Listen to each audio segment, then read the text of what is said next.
Hey everyone, this week's episode is brought to you by Coinbase Prime, Ledger, and Our Crowd. Really love these companies, proud to call them sponsors. You're going to be hearing more about them later, but for now, on with the show. All right, everyone, welcome back to another episode of the Weekly Roundup. Here I am joined by my co-host, who I've been missing for these last couple of weeks, Mr. Mark Yusko, who's in Las Vegas right now. What's going on, Mark? It's good to see you. Hey, things are doing great. And I have missed you. I mean, it's funny. It's only 2 weeks, but missed you a lot. Missed doing this on our Friday get-together. So, start off real quick with the sock reveal. We got to do the sock reveal. Oh, epic. Let's go. I am wearing the Bitcoin moon today. Not because I think we're immediately going to the moon, but because, and we talked about this maybe 5-6 weeks ago, there are cycles in crypto. Mm-hmm. And it's possible, you got the new moon where you can't see it, and you got the full moon where you can see it. It's possible. I'm not saying for sure, but it's possible we're on the backside of the moon. So let's talk about that at some point. Cool, we will. I've actually, because of some of the guests I've had on recently, I've evolved my thoughts a little bit on this. So I've got some new thoughts to share with you there. But I think we got to kick this off. We got a bunch of charts, but I want to kick this off with the CPI. We're recording this on December 10th. It's on Friday, and CPI data just came out. It was 6.8%. That's the highest that it's been in 39 years. Also, news is just breaking yesterday that Evergrande has officially defaulted on some of its debts. And we also have the Omicron strain. So I was just saying to you before we got on here, I feel like I'm in a freaking time machine because we were talking about all this stuff, a month and a half, 2 months ago. This is all playing out again. So I have some kind of thoughts about this in general, but there's a confluence of a whole bunch of different macro events, right? So this inflation narrative that was supposed to be transitory looks like it might not be transitory. We've still got kind of gurgling in the global financial system, as Greg Foss would say, right, with this China Evergrande situation. What are your just thoughts about markets when you look out into the world right now? Like, where do you think we are? Yeah, look, I think all your points are spot on, and it does really feel like a time machine back to one of our first couple shows where we did the Evergrande charts. And look, I don't believe, let's start there. So let's start in China. So look, I don't think Evergrande is a Lehman moment, even if they default on some debt. The government is going to take care of what it needs to take care of. And we talked about this in the past, that people have to remember that the government is not as indebted, or China overall is not as indebted as people think, because about 40% of the debts, they own both sides, right? They own the bank and the SOE. And so not in this case will they forgive these guys easily. And I think probably somebody at Evergrande got on the wrong side of Xi, and so they're being let go. But I think it will have some implications, and I like the term gurgling. Greg is a good guy. On inflation, I'm still in the transient side. I know this is a big print. I know it's a big number, and people are like, "Oh, this is the beginning of hyperinflation." I'm like, well, not really. I mean, yes, there are inflationary pressures for sure. If you look at prices of things. Again, out here in Vegas for this big event, the takeover, and there's a lot of people here, and prices are high, but it's still that I still think there are more deflationary forces out there in terms of aging populations and slowing growth. I think growth is really slowing, and I think you see that in oil. Oil is a big component of the CPI print, and oil went from low prices a year ago to higher prices. And we got up close to $80. Actually, we got a little over $80. Now we're back down to 70. We even got into the 60s. And I think Saudi and Russia are not going to be as disciplined as people would like, shall we say. It's not in their self-interest to not pump oil. So that's a lot of word salad around. I think it's real. I think it's there's some issues. And then Omicron.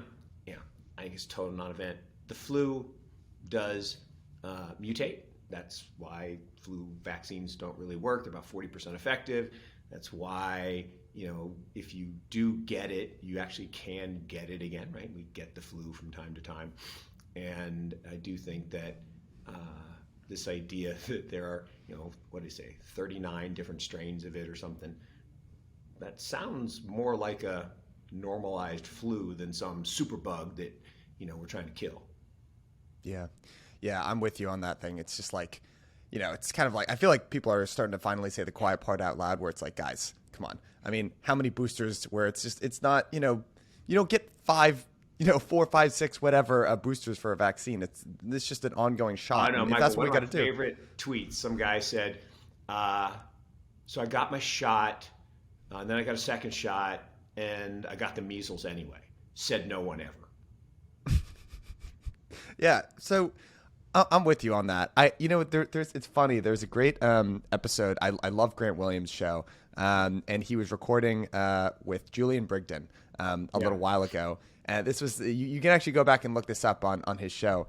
But he was saying, this is probably like a month and a half or 2 months ago. And he said the Fed, they must just be praying for another strain of COVID because they're in a really difficult position. And the context of what they're saying, I got goosebumps when I went back and listened to it because I was like, oh my God, it's all happening now. And the context for why they were describing that is because the Fed needs some sort of cloud cover, right, in order to keep stimulus going. If you go back to March of 2020, right, that's really when everything started to trade, at least from my vantage point, on what the Fed was doing and monetary accommodation, right? You had the entire world shutting down. Markets didn't care because the Fed was coming in with their monetary bazooka. They're going to take care of things.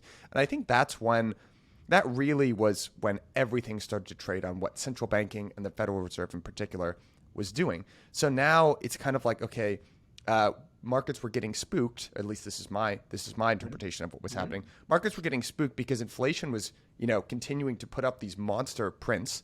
And eventually the markets were starting to say, okay, the Fed, this stimulus that we've been loving for the last 18 months, that's going to have to stop eventually because they just can't keep ignoring these huge CPI prints. But now they have a slowing recovery. They have Omicron strain coming back. They've got their cloud cover to say, guys, it's not happening as fast as we thought. We got to slow the taper. We got to push rate hike increases out. That's my interpretation of what's. I feel like this must be good for markets. Some might even say, if they were someone like myself, that perhaps this is created, not bioengineered, but I mean this hysteria around a virus was created for exactly that sole purpose. Look, there's no way out.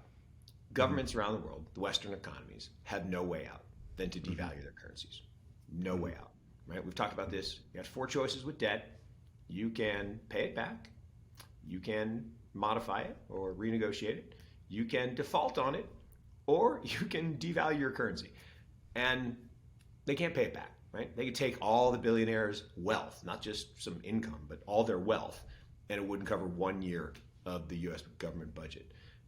You can't restructure the debt because nobody would take the other side.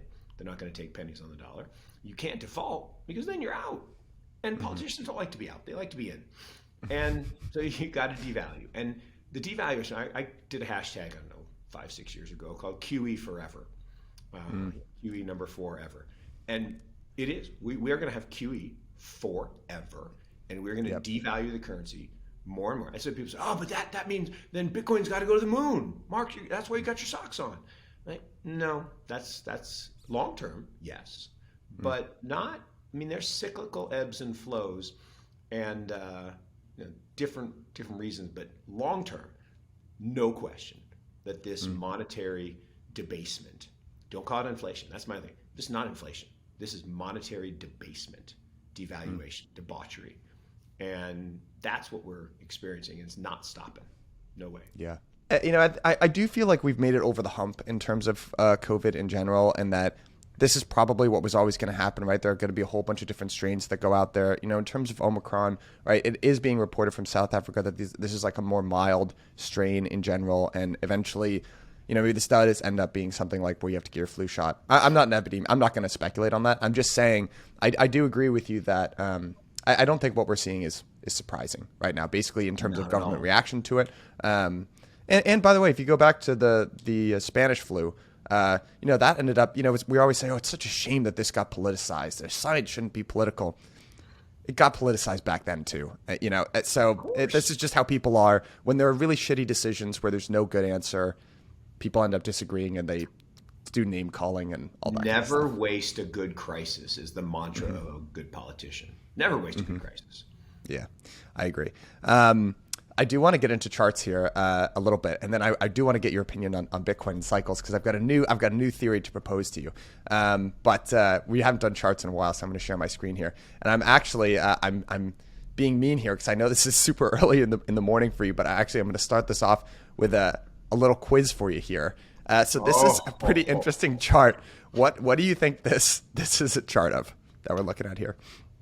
Ooh, what do I think that is? Well, this is going to be tough. It is tough. It is tough. It's not Tesla because it would have a big collapse on the other side all of a sudden. The puking dinosaur or puking brontosaurus pattern is what the Tesla chart looks like now. That is, I would say, the monetary base, but that's probably not it either. I can't say lumber because that was lumber in February. I'm going to jump in and save you here, Mark. This is EU carbon credits. That are ripping like this. Dang it, that's a good one. Yeah. Yeah. These things are pumping up. I don't know. I mean, how much insight you really have into that market. It is funny. It's like this would be a top performing asset overall. I don't have great insight into how the market for carbon credits work. I don't know if you do either. I know it is a big part of Tesla's business model in general, but I just thought it was a little like this chart was just getting passed around on Twitter, and I thought it was pretty interesting in general. Well, no, it's awesome. It's a supply and demand issue. And actually, it's funny. I was just talking to there's a guy who runs a ESG group within a big family office, multinational family office, and he just moved to Chapel Hill. So we had coffee on Wednesday, Nice. And we were talking about this chart. And I was like, I can't believe I didn't get it. We didn't have the chart. We're talking about carbon credits, and he said, it's just exploded, and it's literally a supply and demand thing. There are only so many, I guess, I don't know, authorized issuers of these. It's like Tesla. Like if Tesla didn't sell their credits, they'd be not profitable at all. Like they don't make money selling cars. I contend they'll never make money selling cars. And we had an interesting conversation about this yesterday. Bill Tye, who, oh my gosh, I just love Bill one Tye. of the most amazing speakers I've heard in a long time. I mean, and I've heard bits and pieces, but I never heard him like for an hour. Unbelievable. And we're talking about this idea that communities now are literally driving value, right? The value of an asset without any regard to cash flows or profits, or it's just being part of that community. And you could do it with NFTs, Bored Apes, or CryptoPunks. You could do it with Tesla shares or AMC shares. And it's the more members of the community, kind of like Bitcoin, right? The more members in the community, the higher the value goes. And I think this is what's happening here. It is mandated that by 2050, Europe is carbon neutral, which is impossible, right? Well, except they exempted private aircraft, which is kind of funny. But it's not possible, right? It's literally impossible. Probably not even a good idea. I'm gonna make a lot of people mad when I say that. But it's probably not a good idea since we need CO2 for life and things like that. But it's impossible. So how do you do it? Well, you have this. I don't know. So to me, it's a little bit of kabuki theater in some ways. Is that so? I can take an airplane, I can do a negative, and then I can buy a carbon credit to offset my carbon footprint.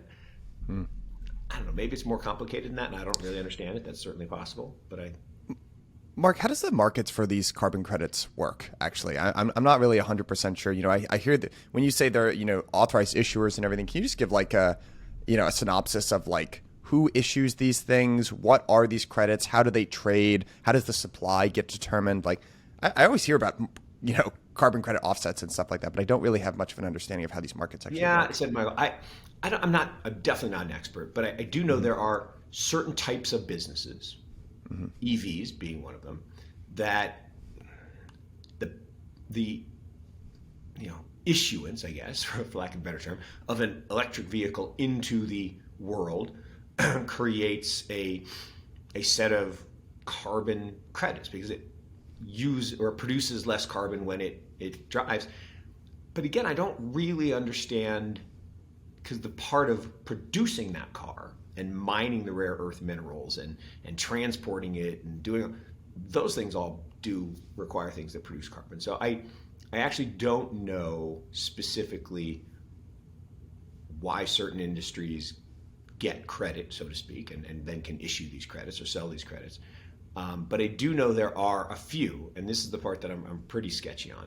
There are some companies that actually can, I don't know, like it's re-injecting CO2 back into, I don't know if it's caverns or into solution or something, but there are things that actually can decarbonize the atmosphere, and therefore those companies then are allowed to sell these offsets, and there is this now marketplace for it that has popped up. But that's probably all I know. We should dig into it and come back to it. do some research on it. So this chart is a little bit more up our alley here, and I think there are a couple interesting things to call out. So for folks listening on the podcast, what we're looking at is the change in U.S. household debt. So this is a percentage change since Q1 of 2003. So it's basically indexed starting at 0%, and then we're looking at it 18 some odd years later. They bucket it into a couple of different things. We got student loan, auto loan, mortgage, AT revolving, credit card, and other. Student loans here are the big standout, actually. So that's gone up 546% as a percentage of household debt, which is absolutely nuts to me. I don't know if you saw, there was this story that came out, like CNBC or something reported on it, which was that if we reinstated payments for student loan debt, that would threaten the economy in general. And I remember looking at numbers a little while ago, it was like over a year ago, that the amount of outstanding student loan debt was like $1.6 trillion. $1.6 trillion, or something which is bonkers to me. And it also, that's disappointing. That's disappointing because honestly, if I'm not a one-issue voter, if I was a one-issue voter, it would probably be around education. It was a huge value for me in a family growing up. I'm very thankful to my parents. They made sure I got a good education. They sacrificed for that. To see student loan debt going up like this is just, that's crazy to me. I don't know. What's your take when you look at this chart? It's one of the big scams of our time, and it has to do a lot with how lobbying works, right? Why is it that certain debt is deductible? Right? Mortgage debt is deductible, credit card debt is not, or interest. Why is that? Lobbies. And student loans, again, are subsidized by the government. They have lower rates from the government. Why is that? Well, if you think about it, it's a sanitized form of debt. It's an socially acceptable form of debt. If you told people that you had massive credit card debt, you'd go to debtor's prison. If you told people that you're upside down on your mortgage, people would think, oh, that poor person. But if you say, I have a lot of student loans, oh, you must have went to an Ivy League school and you must be so important. And there was a whole other issue of these private education companies that were total scams, right? There were people who really weren't going to class per se. They were just taking these student loans. They were using them to live. That's another problem, is a lot of people, they get the student loans, but they don't use them for tuition because there's no real follow through on how you use them. You use them for rent or use them for food. And that's what you say. It would certainly, abatement would certainly impact the economy. And the starkness, if that's a word, of this chart is incredible. You always have the best charts. So the idea that mortgage debt is falling, that's just because the average person can't afford to buy a house, young person can't afford to buy a house. But student loan debt, just alligator jaws. So it's a big problem. And I think part of it is, call it what it is. There are a lot of people who are using quote unquote student loans for a lot of other things besides school. And that doesn't help us on the education front. Howdy, everyone. This episode is brought to you by Coinbase Prime, the leading prime brokerage solution for all things digital assets, providing secure custody, trading, and financing to an institutional suite of clients. On the retail side of things, I am more than happy to make this endorsement because I have been a customer of Coinbase since the day that I got into crypto. I still keep the vast majority of my assets there actually, and I do it for one reason and one reason alone, so that I can sleep easy at night knowing that my funds are safe. It's the same reason when family or friends ask me, where should I buy my first Bitcoin? I direct them to Coinbase, and now, finally, when institutions are starting to ask, what's the most safe infrastructure to use? I only point them in one direction, to Coinbase Prime. And the reason that I do that is because it is peace of mind. When it comes to security, everything is top of the line on this platform, and it's a white glove experience to boot. They've been securing client assets at scale for 8 years, which as of Q2 of this year is $180 billion. They have an industry-leading insurance policy, and they're audited by blue chip auditors so that you can sleep easy at night too. So, stop listening to me, click the link at the bottom of this episode, and go check them out for yourself. And when you get there, tell them that I sent you because I love to get credit. Yeah, I agree. There's a really great podcast that Mark Andreessen actually did, an investment. It was an Invest Like the Best podcast. Must have come out back in August or September of this year. But he's talking about why the price for higher education has just continued to go up and up and up. And it's kind of one of those situations where it's like the best laid plans of mice and men often go awry. I completely agree. I thought it was a really interesting point where we have different treatments for different types of interest, right? So, when you talk about something like mortgage debt, the U.S. government at one point just decided that it was a good thing for Americans to own their homes, right? So they, they give different tax treatment for interest on your mortgage as opposed to interest on your credit card debt. Student loans, again, I actually feel like we're kind of part of you should go and listen to what Mark says about it, but basically what he says is like, governments are actually trying to subsidize the cost of education, but in their subsidy of education, they become a buyer for these higher institutions, and they're like the least price-sensitive buyer of all time, right? So by subsidizing this, they're essentially allowing the higher institutions of higher education, like the Harvards, the Yales of the world, to just continue to increase and increase and increase their prices year over year because they're creating this artificial environment where they're the buyer. Absolutely, Michael. It's price fixing. Price fixing never works, right? Minimum wage. It doesn't work. Any price that you fix, interest rates should be market based. The Fed, a bunch of stale, pale white males, should not be deciding. I guess they have a little diversity now, but not much. But they should not be deciding the level of interest rates. The market should. And to your point, this idea that everybody says, the cost of tuition is so high. That's the gross cost. The net cost, the average person, right? There are a whole bunch of people who don't pay anything, right? They get full scholarships and full benefits, and then some people have to take out these student loans to afford it. And what's really interesting is how that split between upper classes and lower classes, and the really wealthy, they don't have to take out student loans. And the really, really disadvantaged get these full rides. It's that middle class kid who has to take these massive student loans, and it's not surprising that the average person now says they're not better off than their parents. Yeah, it's a frightening which is thought. Sad. It is. Yeah, it really is. We've got a series of charts here moving forward, and I just would love to get your take on this. This is kind of a series of 3 different charts here. I kind of pulled this. There's a Twitter thread that Alfonso Pecatiello did, which was great. So I'm going to kind of borrow his line of reasoning and put it to you and see what you think. But he kind of starts off with this idea that U.S. banks are actually not lending into the real economy. We're looking at a 2-year rolling average here, and you can see for those of you who are not looking at the chart, it's just been falling off a cliff. Basically, the amount that banks are lending into the real economy starting in basically, mid 2020 or 2020, right? So, you can kind of see the peak pre-COVID crisis, and then it just falls sharply off a cliff. We've kind of looked at this chart before. We're looking at the G5 credit impulse versus, earnings for the S&P.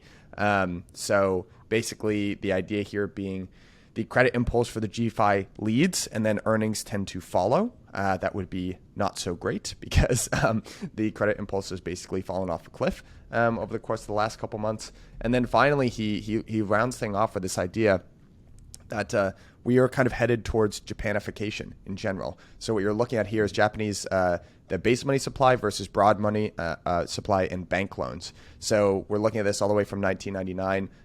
Actually, this is up through 2008. But basically, the idea here is that there's not a huge correlation in between base money growth and broad money growth, but actually the interesting connection here is that when you look at base money creation, so when you hear about the Fed printing money, they're talking about base money, M1, and you look at bank loans, there's actually not a positive correlation, not just no correlation, there's a negative correlation in between the amount that banks lend into the economy and the amount of base money that gets created, which is pretty interesting. So that was a whole bunch of different stuff there. I don't know where you want to start in, but I do think, I don't know, what are your thoughts? I think it's a couple things. So one, 100% we're turning Japanese. I really think so. The vapors, right? Love that. Absolutely. I even played that as a walkout song at a conference, maybe 10 Did you years really? ago. That's great. That, look, there's no question. Look, Japan is 11 years ahead of the United States demographically. So whatever happens in Japan happens in the United States 11 years later. Whether it was the '89 crash in stocks, then 11 years later we had a crash in stocks in 2000. Whether it was the downgrade in debt in '83 for Japan, and then in '94 for the U.S. No, '93 and 2004 for the U.S. From AAA to AA, and it's just demographics is destiny. There's no way to stop people from turning 65. And 65 to 85-year-olds are not productive. They don't spend a lot, and economies slow down. And so the challenge for Japan was they had all these banks. And if you go back before 20 years ago, right, Japanese banks were the envy of the world. And then they were basically bankrupt. And today you wouldn't find any of them amongst the top 10 banks in the world. And what they did, right, just like we are doing now, is you basically bail out your banks. Because Fed funds. Do you borrow at Fed funds? I've never borrowed at Fed funds. I borrow at Prime or something like that. And so the only people that borrow from Fed funds are the banks. And so when the banks crashed in the United States in 2009, the Fed flooded the system with money, QE, and it was copying. Actually, we originated back in the 30s, and then Japan perfected it, called it QQE. And I love the Japan chart. In 2007, Japan said they were going to end QQE. No more money supply growth. Right, and they've been doing QQE forever, and they're 260% debt to GDP, and all kinds of challenges, and yet no economic growth, no inflation, just stagnant economy. So that's part of the problem. On the third, then in the U.S., so you create all this money, quote unquote, and you put it into the banks, and the banks they don't lend because there's no demand. The bank balance sheets did get better. We did save our bank, so that was fine. I personally think we shouldn't have. I think we should have sent some people to jail for doing bad things, and we should have shut down a couple of the really bad lenders, and don't believe we should have bailed everything out. But it wasn't my decision. It was actually bankers' decisions. Shockingly, the bankers voted to bail themselves out. It's funny how that works. But back on that first chart for a second. There's no question that it's signaling there's just falling demand, right? If everybody's locked in their house, they can't start new businesses, and that's usually where a lot of bank credit comes, is people decide to become entrepreneurial, they want to open a store, they want to open a business, and that's a big part of it. If you're locked in your house, you can't go out and buy stuff, so overall demand falls.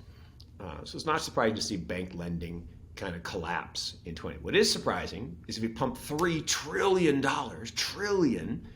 why didn't it turn back up? Again, no demand. Then you go to the next chart. Look, my high school wrestling coach used to say, where the head goes, the body follows. So if you want to get a kid go this way, move their head, and the rest of them will go there. And so the blue line is telling us that we are going to have a collapse in S&P earnings. And so either stocks are going to collapse as well, or multiples are going to skyrocket. We're already at the highest PE ratios in history. We're already at the highest price to sales ratio in history. And again, this is one of the things we were talking about, that communities don't care about that stuff. communities buy things as status or, because your friend did or peer pressure. And they lose rationality, the madness of crowds. And so it doesn't mean that stocks have to crash. Earnings are going to crash. There's no question. Growth is going to slow. Earnings are going to go down. I mean, this chart is, I'm not a statistician, really high correlation, like really high, like 90 something percent. And it makes sense because look, monetary stimulus or credit impulse is what drives economic growth, full stop. And the real problem is it's like drugs. The first hit someone takes of a drug, super high, it's awesome. The second one, not quite as good. The third one, not quite. And it takes more and more to get the same experience because your body learns how to deal with it. And the same thing in an economy. The first dollar of debt, if there's no debt in an economy, the first dollar of debt is massively stimulative. But as you add more debt, it takes increasing amounts of debt to create the same amount of GDP growth and earnings growth. And that's what this is telling us. And then the Japanese one, it's just an inevitability for the next 17 years, every single day, 10,000 people in the United States and another 10,000 in Europe will turn 65. And even though 65 to 85 years old is not as far away now as I used to say, but for me, that we're certainly nice people, but they're not as big on spending. They're not productive in the way we measure productivity. 45 to 65-year-olds are really productive. And it's going to be a while before the Gen Zs and the millennials really become in that high growth period of 45 to 65. So it's all right. Yeah. It's not a disaster scenario. It's just kind of this meandering. Like you go to Tokyo, it's awesome, right? They have great restaurants. The apartments are nice, but it just operates at a different pace. And the banks have been horrible investments for 25 years.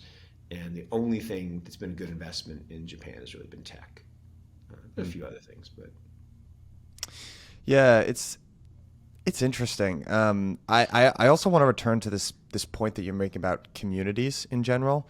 I have a new kind of working theory for communities, which is that like if you went back to the .com era, the .com bubble, the big thing that everyone would talk about then was eyeballs.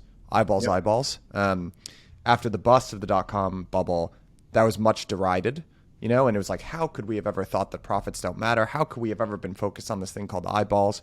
Well, you look at one of the dominant monetization schemes of the internet, and to be honest, it's eyeballs, right? Like, there's this joke about an internet company, if it gets big enough, it becomes an advertising-based company. And I actually think they were right. They were just really early. And, kind of when I look at a lot of crypto right now, I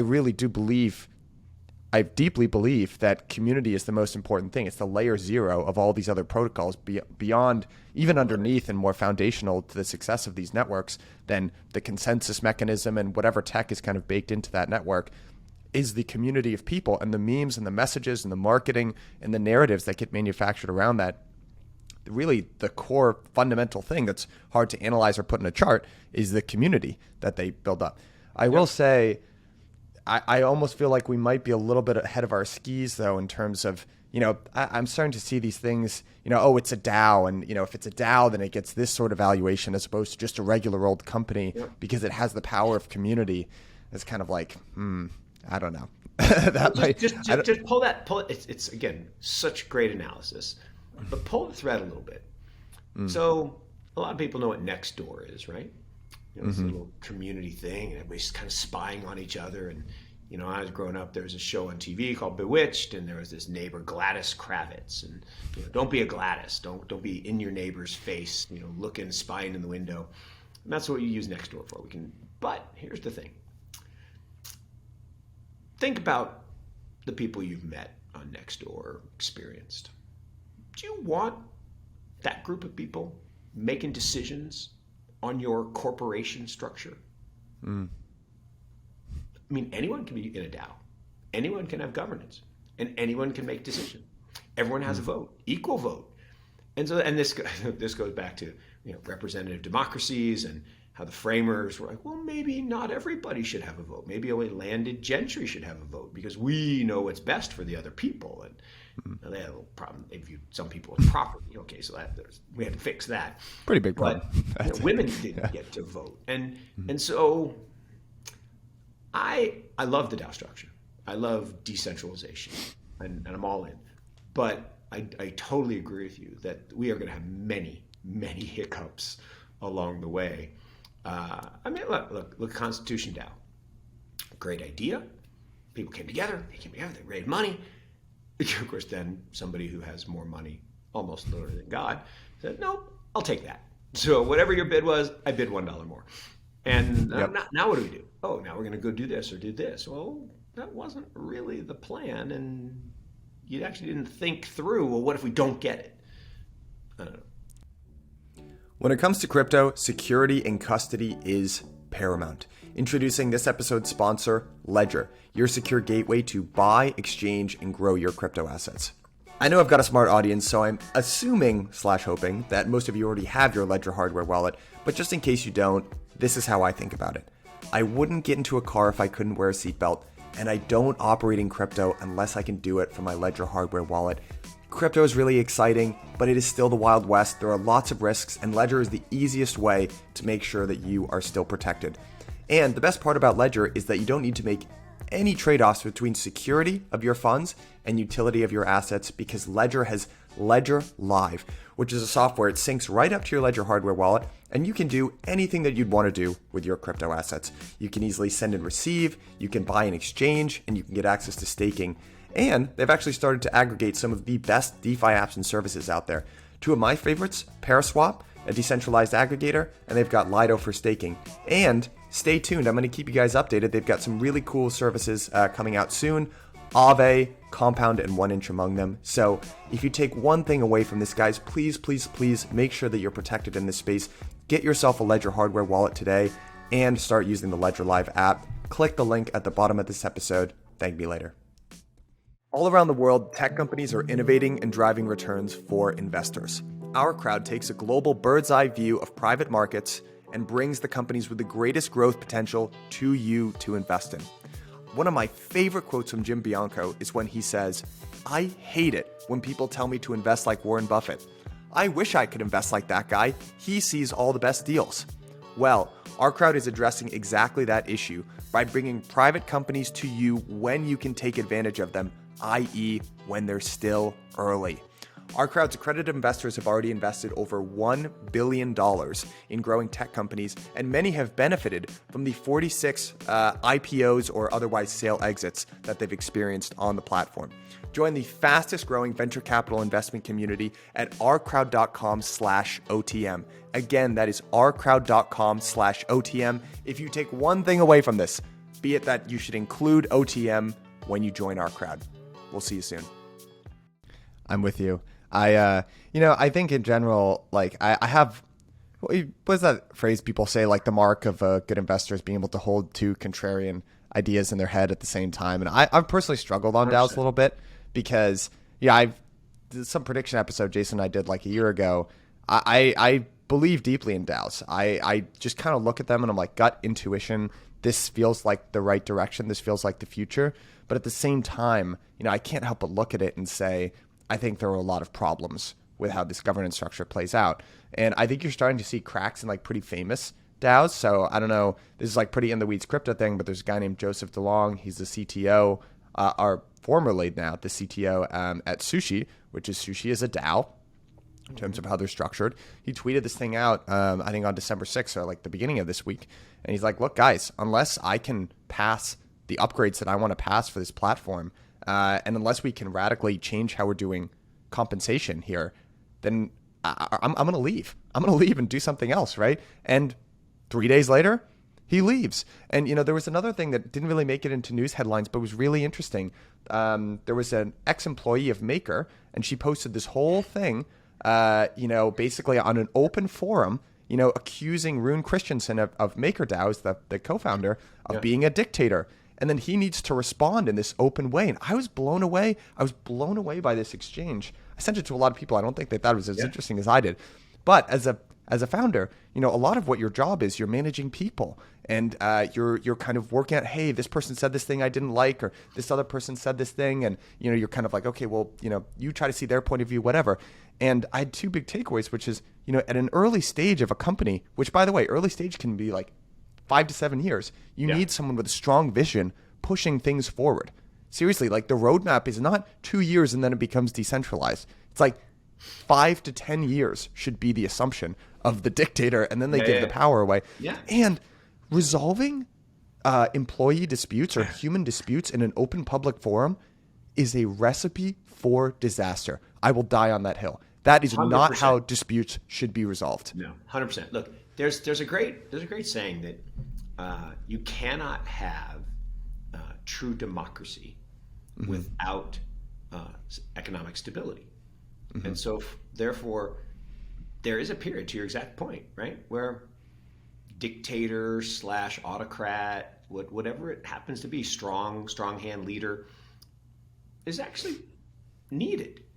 No, it should always be democracy. Well, no, think about a really unstructured country right now. Pick country with civil war and all kinds of stuff. You really want to just walk in and say, okay, everybody has an equal vote, and let's just be a democracy right now. It will fail. To your point, you'll have all these exchanges, and so Russia is a good example of that, in the sense that Putin came in and was, oh, he's an autocrat and he's a dictator.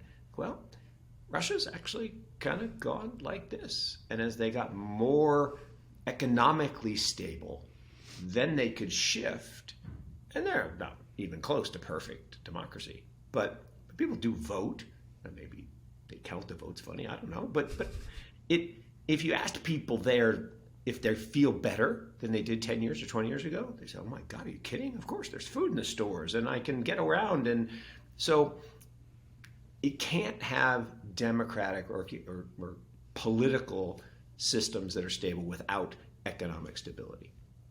And 100% agree with you. Yeah. People will prioritize that first, by the way. You draw your little pyramid of Maslow's hierarchy of needs. And by the way, there's never been a single successful pure democracy governance in human history, ever. And, go back to ancient Greece. People treat ancient Greece as if it was this one thing. There were very distinct city-states.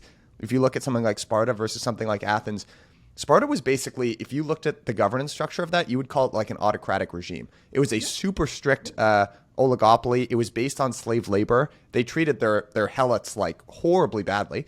Even in Athens, which was more like pro-democracy, you could actually see there was really like an aristocratic class, and then there was still slave labor, and then there was kind of all the poor people. And by the way, you could make this is the whole Thucydides trap thing. You could make a very interesting comparison between China as Sparta and the US as Athens back in that time. And I will say, the Athenians thought that they were superior to Sparta because they had this more evolved structure of governance. Well, guess what? Go back and look at the Peloponnesian Wars. Look at who won that. Spoiler alert, it was Sparta. And, there was this little conflict, the Revolution, I think it was called, in the 1700s. And, you had the dominant superpower, so to speak, and this little ragtag band of misfit militias. I think they won. I think we're having this conversation because they won. Yeah. To your point, look, I love the fact that someone can speak so eloquently and easily and fastly about ancient history and how, look, there's nothing new in this world. I've talked about this all leadership books that you buy. Don't buy a leadership book. Just go back and read people from 2,600 years ago. Read, Cicero and Socrates and my favorite, Seneca the Younger, right, versus Seneca the Older, and it's all there, right? In fact, I think the handbook, the manual that the Army uses to train leaders, it's got some long number. It was all based on all these ancient writings because it's all. There's nothing new. It's all happened before because humans are humans.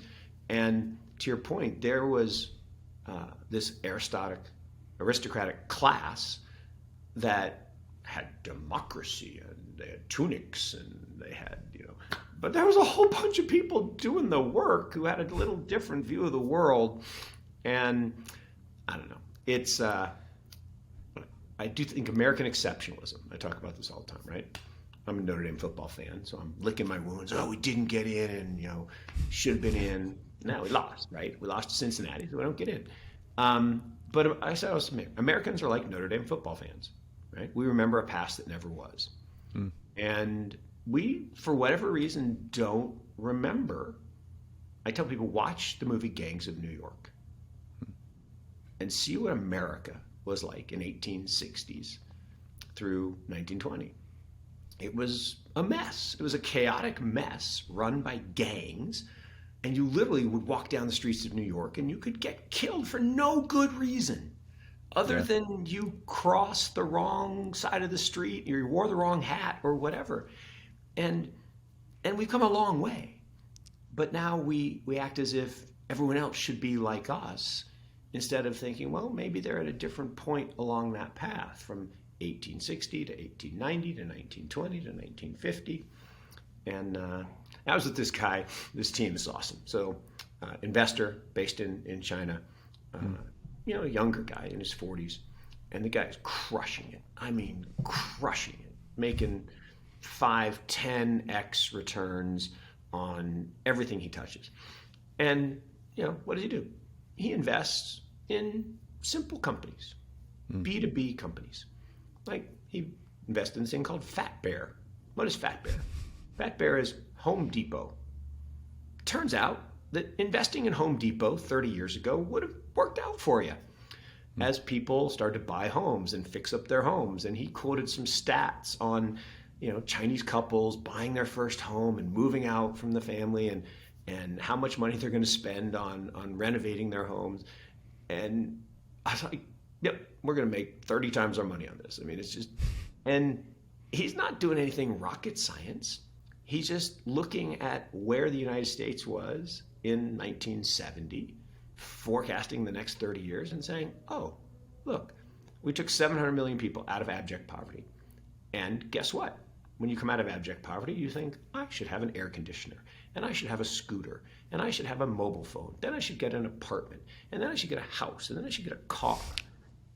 And so the other one he was doing was auto repair shops, like Pep Boys. Again, if you would have bought Pep Boys 20 years ago, you would have made a lot of money. Yeah. That's fascinating. I'm just drawing connections right now to what's going on in crypto and these, layer ones and everything like that. And basically a pretty good investment thesis that you could have is, all right, take a look at the Ethereum ecosystem. They've paved the way, right? Okay, you got ETH. You're going to have DeFi on that, right? So you need a decentralized exchange. You need a borrow-lend protocol. You need basic financial functions like that, yada, yada. Okay, well, now, I've got the ETH ecosystem over here, but now I've got Solana that's getting built. And then I've got Avalanche that's getting built. Well, guess what? Someone just did a roadmap. They put together everything that you need just 2 years before, right? So you got like Orca on Solana, you got like Pangolin, you got Trader Joe on Avalanche. So it's just really interesting. And literally all you had to do was like, look at Uniswap on ETH. What's going to be the Avalanche or Solana version of that? I'm going to take a bet on it. And it's been pretty good. It's pretty interesting. And shockingly, it's going to happen again and again. And we're so early. This is the part that I just get so excited and wear my black T-shirts now and trying to be one of the cool crypto kids. Not a kid. In fact, it was so funny. I was at the reception last night, and this guy comes up to me and says, I'm so happy. I am so happy to meet you. I just want to say thank you. I'm like, for what? He says, you helped change my life. I'm like, I didn't do anything. He says, no, he says, because someone like you, I'm like, go ahead, say it. Like, old, said something good about crypto, I bought it. And I think that's awesome, but I'll tell you, I tell every single person who says a nice thing, I did nothing, right? Yes, I've been a proponent, I've been loud, and I've been obnoxious about it, and a few people actually went out, but you did it. And so there are a lot of people who hear things and don't do it, right? A lot of people just heard us talk about Fat Bear in China. Most people aren't going to buy it. Now, it's hard to buy because it's a private company, but at some point, it's going to be a public company. And someday, you're going to want to own it, like Home Depot when it went public, 30 years ago, or Amazon when it went public 24 years ago. But the problem is you're not going to buy it. Most people aren't going to buy it because it's volatile. I don't like the volatility, or I don't believe that everyone in the world. Oh, the other one they're doing is the basic Chinese version of Fastenal. Right? What does Fastenal do? They make little fasteners, and they move them into little warehouses that are close to companies who might need them really soon. Like, that's it. So they make screws and they put them in warehouses next to companies that might need screws, and they become a multi-gazillion dollar company. But how many people bought Fastenal? Nobody. Not nobody, but I actually have a funny story about Fastenal. In my previous life, I was a consultant, and our whole thing was like, we really got steel. So to your point about a lot of companies that make gazillion dollars, fun exercise for anyone who take a look at companies that are in the S&P 500 outside of the 10 that are like Facebook and Apple and Google and all the ones you know. See how many names you know. It will be shockingly low. But I know Fastenal because I went to a steel conference in like 2016 or 2017, and we waited outside in the lobby, and we actually met with this guy from Fastenal because we were trying to pitch their business. You just really took me back like 5 years to a very previous life. I'm gonna start calling you Carnegie. Oh no, please no, I don't think I deserve. But the steel, I mean, it's very interesting. There's no one way to skin a cat. There's like a whole bunch of different things. All right, I want to end this because I want to share with you the new Bitcoin thesis. And I know we get a wrap here pretty soon. But and I got to give credit to a guy, Avi Feldman over at Blockterra, who has helped change my mind about this. I think there's a pretty decent chance that, one of the new things about this cycle, right? History often repeats, or it often rhymes, but it doesn't repeat. So maybe we look back at past cycles and we look at the current cycle and say, okay, what could be different? And you now have sector diversification, which you never really had before. You also, if you look at, we've talked about this too, this idea of lengthening cycles overall. So the ROI, kind of peak to trough ROI of different cycles, is getting lower, but it's also getting pushed out further and further. I think you could actually make a decent case that we have diversification. And like, you could look at Bitcoin as being actually in something that looks something like a bear market since that 50 to 60% drop. Remember, everyone was like, we're in a bear market. Then we're like, no, we're not in a bear market. It's like, we've basically been sideways since then. If you look at blue chip DeFi, Aave, Uniswap, Sushi, whatever, that has been in a bear market for the last year. That's been in a bear. And maybe what we see, I think all of us are kind of expecting this huge, like 80% sustained drop, and it's a trough. It's like what happened in 2018. There's another decent possibility, which is just that we get sideways chop for another year and a half, and it's just boredom that kills everyone. That could also very well be the case. Curious to get your thoughts there. No, look, 100%. We actually talked about this the Friday after the launch of BITO, saying that it could be a buy the rumor, sell the news kind of thing, and since then, we've done exactly. And we did make a new all-time high, and everybody got excited, but it happened for like 3 days. And 3 days. We went right back, from 68, down to 50, where we are today, and I couldn't agree more that bear markets don't have to be collapses of 84%. And actually, those 84%, they didn't happen all at once, right? We went from 20 to 10, back to 12, 13, down to 8, back to 10, to 6. Then we were at 6 for a long time in the summer of 18. It was just, like I say, just 6. But it was an ugly 6 because it was this descending triangle, and we had this floor of 6,000. It just kept making lower highs and lower highs and lower highs, and then bam, you just liquidated the last people who were on leverage, and we were at 3. And I was like, whoa, what happened? And I think that's kind of what we saw last Saturday. Is there are a whole bunch of people still with too much leverage in Bitcoin, and they got liquidated.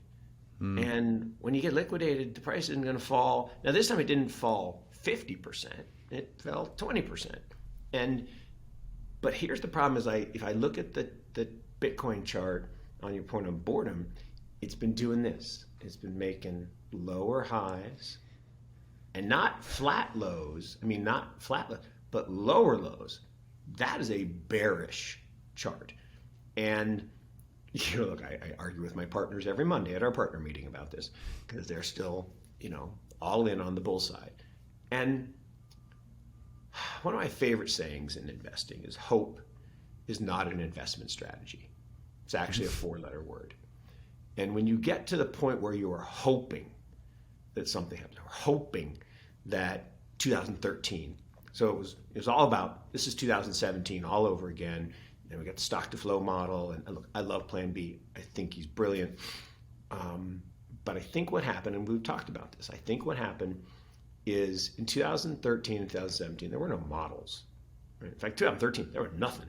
It was a little teeny thing. It was kind of still a science experiment. Nobody really cared. And a few people, pushed it to big parabolic blow off top. 2017, okay, now it's a little bit bigger. And there were some people talking about the parabolic model that was done in 2014. You had Parabolic Trav and others. But you had this guy, Tim Peterson at N Squared Crypto, and he said, I think your decay rate's off, and my parabolic Metcalfe's law model has a lower terminal value than yours. And so when everyone else was saying 100,000 this year, following that model, he was like, I'm more like 38,000, is fair value. It could go above fair value. Because that's what happens in these bull market cycles is we go above fair value. Right? There's the fair value of the network. Yeah. The network grows based on the community and based on usership. And I like your point on diversification too, in that there weren't a whole lot of other options in 17. I mean, ETH was kind of there, but there wasn't a whole lot of other. There was a lot of garbage, but there just wasn't anything else today, you could actually have a pretty robust portfolio with a bunch of layer ones, and maybe even some other things that are reasonably sized. You don't have to have all your money in Bitcoin. And the other problem with Bitcoin right now, not problem, challenge for Bitcoin, just the law of large numbers. It is really hard to move $1 trillion asset relative to moving $100 billion asset. And the amount of new money that needs to come in to the Bitcoin ecosystem to keep the Metcalfe's law model going, it's a big number. And I think it's coming. And I think we're going to eventually, hit my 250,000 target, hit my $500,000 target. But it's not going to be weeks and months. I think we're going to be talking years. And this idea of a bearish kind of just range-bound period for the next, call it 12 to 18 months before the halving cycle starts again. I don't know. Possible. Yeah, I'm with you on it. There's a really great thread by a guy named Jordy Alexander as well. We can link it in the show notes, which he basically describes this problem that's going on with Bitcoin. He frames it as a prisoner's dilemma or tragedy of the commons, and it's based on two premises that you got to understand. In order for crypto as an asset class to move up, you need strong Bitcoin. And then the other thing is alts will always outperform Bitcoin in a bull market. So what you end up having is this thing where Bitcoin starts to go up, people realize that, and then they start moving into alts because alts will perform better. The problem is you need strong Bitcoin for the alts to keep performing. So what ends up happening is everyone eventually, as the bull market's gone on long enough, they start to pile into alts. And when you start to pile into alts, then the funds get pulled away from Bitcoin, and then everyone ends up losing because the alts need a strong Bitcoin. Everyone's in the alts, and it all goes to shit. So it's kind of like this, tragedy of the commons, prisoner's dilemma type thing. Again, I think it's great analysis as well. And look, at the end of the day, what we're talking about is short-term cycles, right? Lunar cycles, right? The moon shows up once a day, 24 hours, shows up again in the sky, and that's cool. But it takes longer for the Earth to revolve around the sun, right? It takes 365 of those cycles, and so the long-term secular view of this asset, right? There are 350 people out here in Vegas, all really excited about what's going on. You got unbelievable talent migrating to the space. You got people like us talking about it every week. So there's something there, right? And we are going to change every element of our world and our society, and we're going to do so much good. And DAOs have the ability to create incredible good. I mean, Bill Kite was talking about this. He's trying to create a DAO for good karma. And I love it. I mean, I absolutely loved it because I believe in karma, and I believe in people who do good can pay it forward and use the bananas in the system for their on-chain monkeys and all kinds of fun stuff. So, and look, everything in the world is going to be an NFT. Everything, right? Every piece of property, every digital asset, every song, every video, everything's going to be an NFT. Maybe we won't call it NFTs anymore. Maybe we'll actually call it digital property rights or something else. And yes, there will be lots of other things, and there will be Solana for gaming because it's not 100% accurate, and I really don't want to use something that's not 100% accurate for accounting. Actually, yeah, although it's like one of my favorite jokes, right? The guy's interviewing accountants, and the first guy comes and says, "Okay, what's 2 + 2?" He says 4. Thank you very much. Okay. And the second guy come in, what's 2 + 2? He says 4. Thank you very much. Third, gal comes in, what's 2 + 2? What number do you want it to be? You're hired. So, I That's think awesome. That's awesome. One of the things is we're at that point where we can envision a future that is dominated by these technological innovations, and they're not going to not happen. But the fact that we now price them tick by tick, minute by minute, and everybody's so focused on them, that's why I always say price is a liar. It's not relative to value. Value is what happens by communities, coming around a particular asset. And anyway. Yeah, I agree with you. Exciting times, but exciting times. I agree. I know, but most exciting times are, right? You get paid for volatility. Yeah. All right, Mark, this has been a ton of fun. I know we got to cut it here. I will see you same time next week, my friend. See you next week. Cheers. Thanks, and man. take care. All right.